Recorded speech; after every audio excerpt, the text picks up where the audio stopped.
Hi friends, మనం ఈరోజు ఉప్మా చేసుకుందాం. సేమ్ హోటల్ స్టైల్లో ఈ ఉప్మా చాలా పర్ఫెక్ట్గా సూపర్గా ఉంటుంది.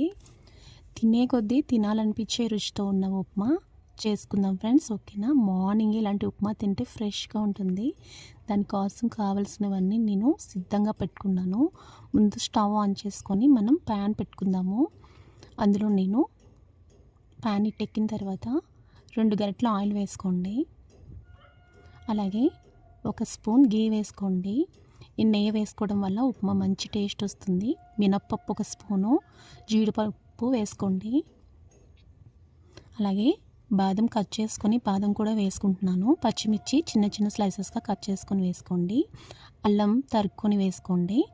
ఆనియన్, ఒక పెద్ద ఆనియన్ వేసుకున్నాను నేను. మొత్తం కూడా మనం ఫ్రై చేసుకోవాలి.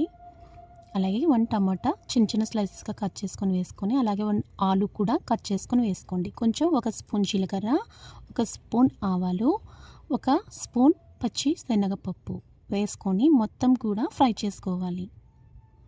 ఫ్రై అయిన దాంట్లోనే 1 గుప్పుడు కరివేపాకు కూడా వేసుకొని మొత్తం కూడా ఫ్రై చేసుకోండి. ఇలా ఫ్రై అవుతుంది కదా, మనం ఈ స్టేజ్లోనే సాల్ట్ కూడా వేసుకోవాలి. అది కొంచెం స్లిప్ అయింది. అలాగే మనం తీసుకున్న రవ్వ 1 మెజర్మెంట్, ఆ రవ్వ కూడా ఉప్మా రవ్వ, సూజీ రవ్వ అని కూడా అంటారు. దీన్ని వేసుకొని మనం ఫ్రై చేసుకొని 1కి కరెక్ట్గా మెజర్మెంట్ 3 వాటర్ వేసుకోవాలి. నేను తీసుకున్న గ్లాస్తో 3 వాటర్ వేసుకొని దీన్ని బాగా ఒక్క ట్రిప్ కలుపుకొని శుభ్రంగా పైన కొత్తిమీర వేసుకొని చిన్న మంట పైన సిమ్లో పెట్టుకొని ఒక 5 మినిట్స్ అలాగా కుక్ చేసుకోవాలి.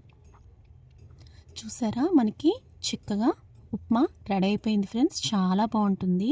మనం చేసేటప్పుడు ఎలా ఉందో మనకి లాస్ట్ ఫైనల్ దాకా, ఈవినింగ్ దాకా ఇదే టేస్ట్తో, ఇదే టెక్స్చర్తో ఉంటుంది ఉప్మా. చాలా బాగుంటుంది ఫ్రెండ్స్. ఓకేనా? దీన్ని నేను ఇప్పుడు సర్వ్ చేయబోతున్నాను.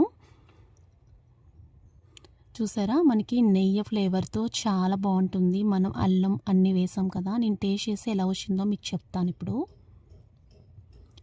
ఓకే ఫ్రెండ్స్, చాలా పర్ఫెక్ట్గా చాలా బాగా వచ్చింది. నాలాగే మీరు కూడా చేసుకోండి ఫ్రెండ్స్. బాయ్ ఫ్రెండ్స్, సబ్స్క్రైబ్ చేయండి ఫ్రెండ్స్.